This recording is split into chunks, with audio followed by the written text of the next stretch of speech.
okay? Sit down. No, seriously, sit down. Because what I'm about to tell you isn't just scandalous, it's explosive. You won't believe what's just hit the royal world. And no, this isn't another PR stunt or tabloid fantasy. This is FBI level, wiretapped, intelligence agency involved, blow the lid off everything kind of drama. And at the center of it, Meghan Markle. Yes, her. When the news first broke, even the most loyal royal watchers thought it had to be fake. Meghan Markle, caught on an FBI wiretap? What is this, a Netflix thriller? But within hours, hashtags like #Meghan Wiretap, #Flip Harry, and #FBI leaks were trending everywhere. Twitter was in flames. TikTokers were breaking down audio. Reddit, total chaos. Because the voice on that tape was reportedly Meghan's. No denials, no spin. And what she said? Get ready. If they don't give me what I want, I'll flip Harry. You know I can. Excuse me, what? Let's pause there. That's not just some offhand comment. That's a threat to flip Harry, her husband, Prince Harry, the Duke of Sussex, like he's some pawn in a game. And she said it like it was nothing. Like she knew she could do it. But hold up, this didn't just fall out of the sky. Oh no, this started months ago, quietly after a mysterious security breach involving none other than Princess Charlotte's school records. And while the media barely whispered about it then, behind the scenes, MI5 and the FBI were already in motion. An MI5 insider told a reporter that Meghan had been flagged weeks before, and once her encrypted US-linked messages started pinging through diplomatic channels, the FBI jumped in. That's when they got the green light to start tapping. And that's when everything unraveled, because someone, probably deep inside the intelligence chain, leaked a transcript. And when it dropped, the palace went into panic mode. One line alone, just one, flipped the whole conversation. Meghan allegedly said, "He'll do anything if I frame it right, even walk away from the royals again." That's leverage. That word, leverage. The kind of word you use when you're playing chess, not building a marriage. Social media went into meltdown. Leverage trended within minutes. People weren't just shocked, they were disturbed. This wasn't emotional anymore. This was cold, calculated. And then came the second bombshell. Buried in the redacted transcript was another Meghan line. "Get me everything on Kate. Quietly. Kate." As in Princess of Wales, William's wife, the future queen. That wasn't a request. That wasn't curiosity. That was a move. A move that insiders say shook royal security at its core. MI6 reportedly flagged it immediately. One source even said, "This isn't drama. It's a threat to national image." By now, it was clear. This wasn't just a one-off recording. Meghan wasn't caught in a bad moment. This was a pattern, a strategy. A wiretap doesn't get approved casually, and this wasn't gossip bait. This was the result of a full-on intelligence operation linked to a growing probe into private staff leaks, diplomatic breaches, and yes, people within Meghan's own inner circle. And that's when the tone changed. This wasn't about Meghan versus the press, it was Meghan versus the institution, because in yet another quote, she reportedly said, "I've covered for them enough. If they shut me out, I'll burn what's left." Burn what's left? Who even says that? That's not heartbreak, that's not a cry for help, that's a threat. And not just to Harry, to the whole crown. By this point, even Meghan's diehard fans were going silent. The narrative was shifting, fast. From misunderstood duchess to manipulative mastermind. And Harry? Silent. Completely. No appearances, no statements, no denials, just gone. Insiders whispered that he'd been shown the evidence. That MI6 had issued warnings to royal staff to avoid any contact with Meghan's legal team. The words classified protective advisory were thrown around. That's how serious this was getting. But wait, it gets worse. Just hours after the first transcript leaked, another tape surfaced. This one totally unredacted. No edits. Just Meghan's voice, sharp and unapologetic. If they think I won't use what I know, they've clearly forgotten who helped rewrite the narrative the first time. Excuse me? What again? The first time? You mean the Oprah interview? The tell-alls? The Netflix doc? So that wasn't pain? That wasn't Meghan sharing her truth? That was a narrative strategy? According to insiders, this second recording broke MI5's confidence wall. Staff at Kensington Palace were told to scrub all mentions of Meghan from memos. Even Kate's office was instructed to push only charity-related updates to the press. One palace staffer was reportedly overheard saying, "This isn't damage control anymore, it's containment." And then came the most chilling line of all, "He won't leave me, not unless I let him." Think about that. He won't leave me unless Birinci let him. If a man said that about a woman, we'd be screaming abuse. But no one wanted to say it out loud. Not at first. Until someone finally tweeted, "If this was a man, we'd call it psychological control." Why is no one saying the quiet part out loud? Now, people are saying it loudly. Even King Charles reportedly regrets ever trying to reconcile with the Sussexes. According to sources, a former palace aide told the king, This wasn't exile, it was protection. And now, that quote is everywhere. Because it makes you wonder, protection from what? And just when it couldn't get any messier, the third audio clip drops. And this one? It's brutal. He knows things about his family that could change everything. They should be grateful I've kept him quiet. Stop right there. That isn't marital banter. That's leverage. Again. But this time, it's personal. Suddenly, people were combing through old interviews, press tours, podcast quotes. Everything Harry and Meghan ever said was being reinterpreted. Not as cries for help, but as strategic messaging. Carefully crafted, deliberately placed.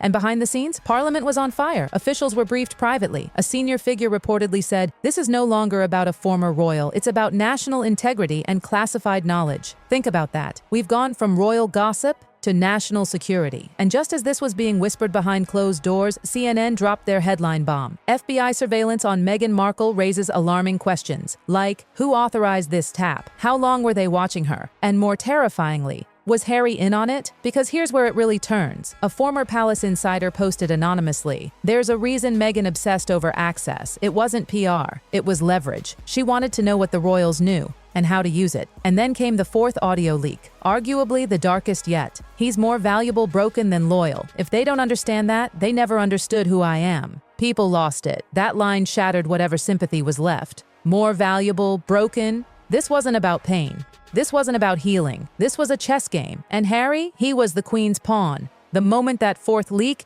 "He's more valuable broken than loyal," hit the internet, royal Twitter imploded. And then, like clockwork, came the hashtags, "Broken not loyal," "Flip Harry." Who is she really? But the worst part? It wasn't even the words. It was how she said them. Cold, controlled, no hesitation, no fear. This wasn't a rant. This was strategy. Surgical. And then, the British press snapped. Daily Windsor News didn't hold back. This is no longer a family feud. This is a matter of national security. You don't ignore it when a former duchess is caught planning to flip a royal heir. That's when things escalated fast. Enter Lady Victoria Greer, ex-MI6, former royal communications analyst. She appeared on a podcast, rare for her, and dropped the line that sent chills across the UK. Wiretaps like this don't happen lightly. If her voice is on those tapes, someone high up saw her as a real threat. Read that again, a real threat. And just when we thought we'd hit peak drama, another leak exploded. This time, it wasn't about Harry. It wasn't even about the royals. It was personal. It was Kate. Meghan allegedly laughed. Yes, laughed. When someone told her the palace was panicking over the leaks. And then, she said, "Let them panic. They never protected me. I'm done protecting them." That wasn't grief. That was retaliation. And it didn't stop. According to a Sky News interview with royal biographer Esther Langford, Meghan's entire move to the US might have been part of something much bigger. A long game. Media consultants, legal teams, even alleged foreign contacts. If true, Harry wasn't just her partner. He was part of her strategy. A weapon. Then boom. The palace finally said something. A statement so short it almost didn't count. "We are aware of unverified claims circulating in the media. We will not be commenting on private matters." Translation? They're in meltdown mode. And still, the leaks kept coming. A third tape landed, from an anonymous source known only as @RoyalsRogue. And what did Meghan say in that one? "Kate's silence has power. I know how to destroy that." People lost it. One user posted, "If this is real, it's not a feud. It's war, and it's treason."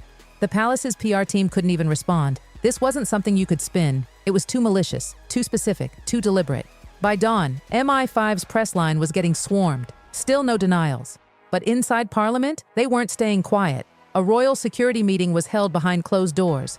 The leaked agenda? Status and implications of FBI wiretap involving Duchess of Sussex. Let that sink in. She's not just Meghan Markle anymore. In those rooms, she's a potential national threat. And it wasn't just MI5. Two former royal aides, one of them under Queen Elizabeth herself, spilled to The Guardian.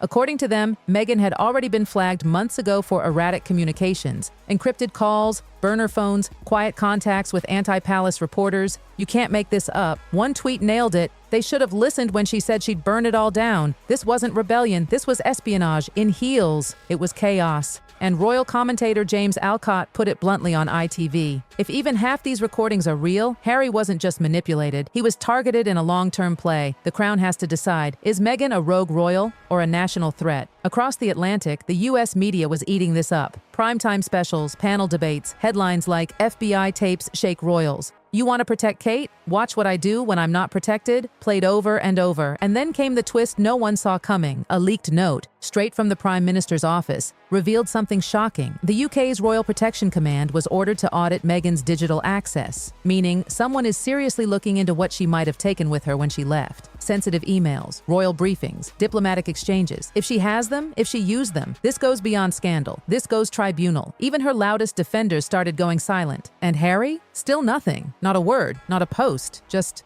vanished. By now, people were whispering about Operation Sapphire, a classified royal protocol reportedly activated when internal threats reached national levels. A leaked internal memo confirmed it. Kensington Palace had revoked all of Meghan's clearances, emails, files, archives. Even more chilling, the memo read, Operation Sapphire now in motion. Primary subject active, secondary subject under observation. And just like that, the internet exploded with one question. Is Harry the secondary subject? If he is, that means MI6 suspects he might still be feeding her information, even unintentionally. And just as that theory caught fire, the fifth tape dropped. And it was worse than the rest. Meghan's voice, clear, cold, calculated. They think Kate's the perfect one, but she'll fall like the rest. I just need the right narrative. Narrative. That one word confirmed everything people feared. This wasn't petty. This wasn't jealousy. This was psychological warfare. One viral tweet summed it up. Meghan isn't just playing the media. She's flipping people like chess pieces. If Harry was her pawn, the crown was her board. Even The Times ran a midnight editorial. It's time for the Sussexes to speak. Silence now is guilt by omission. Still, nothing. No word. No denial. Meanwhile, whispers grew louder. Meghan's past meetings, while still a working royal, were now under review. What if she recorded them? What if she used them? This wasn't about tabloid hate or sympathy anymore. This was about control. And the FBI? Not done yet. Late that night, they confirmed Meghan had ties to multiple foreign PR firms. Internal ops were reportedly labeled Operation Eclipse Fall of the Future Queen, not Crisis Control, a strategy, a playbook. Kate was the target. Harry, the weapon. One analyst called it emotional espionage. Trust as the tool, love as the lever, loyalty as the casualty. And Meghan, she was playing it like a pro. Then came the final blow, a leaked message from a retired MI6 agent. When someone builds a castle of secrets, the first crack always comes from within. Well, that crack? It's now a rupture. And if this is what one wiretap revealed, the next leak might tear down the entire crown.